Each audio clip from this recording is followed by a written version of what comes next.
17 nëntori shënon ditën botërore të prematuritetit ose të lindjeve të parakoshme. Kjo ditë ka synim të rrisë ndërgjegjësimin për lindjet e parakoshme që përfshin fatalitetet e lidhura me prematuritetin, si dhe mënyrat për t'i parandaluar ato. Përmes një video të postuar nga Ministria e Shëndetësisë, ka sjellë në vëmendje foshnjat prematur dhe rrugëtimin e tyre drejt jetës. Një nën e cila ka përjetuar një situatë të tillë, thotë se fillimisht ka qenë shumë e vështirë pasi është përballur me shumë sfida, veçanërisht teksa kujton kur foshnja e saj ka qenë në rrezik për jetën. Ishte shumë i vështirë, sidomos kur Margi kalon një episod të vështirë me mushkërit dhe ishte në një risk shumë të madh për jetën. Kemi kaluar shumë peripeci që nga plazma, gjaku, oksigjeni që duhet ishte i nevojshëm patjetër për frymarrjen e saj, në mjekime, në operim, në ishemi, ka kaluar.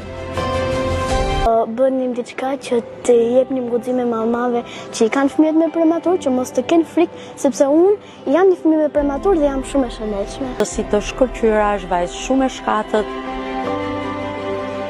Prematuriteti është kur fjala e punës tonë dhe punën e përditshme që ne kemi.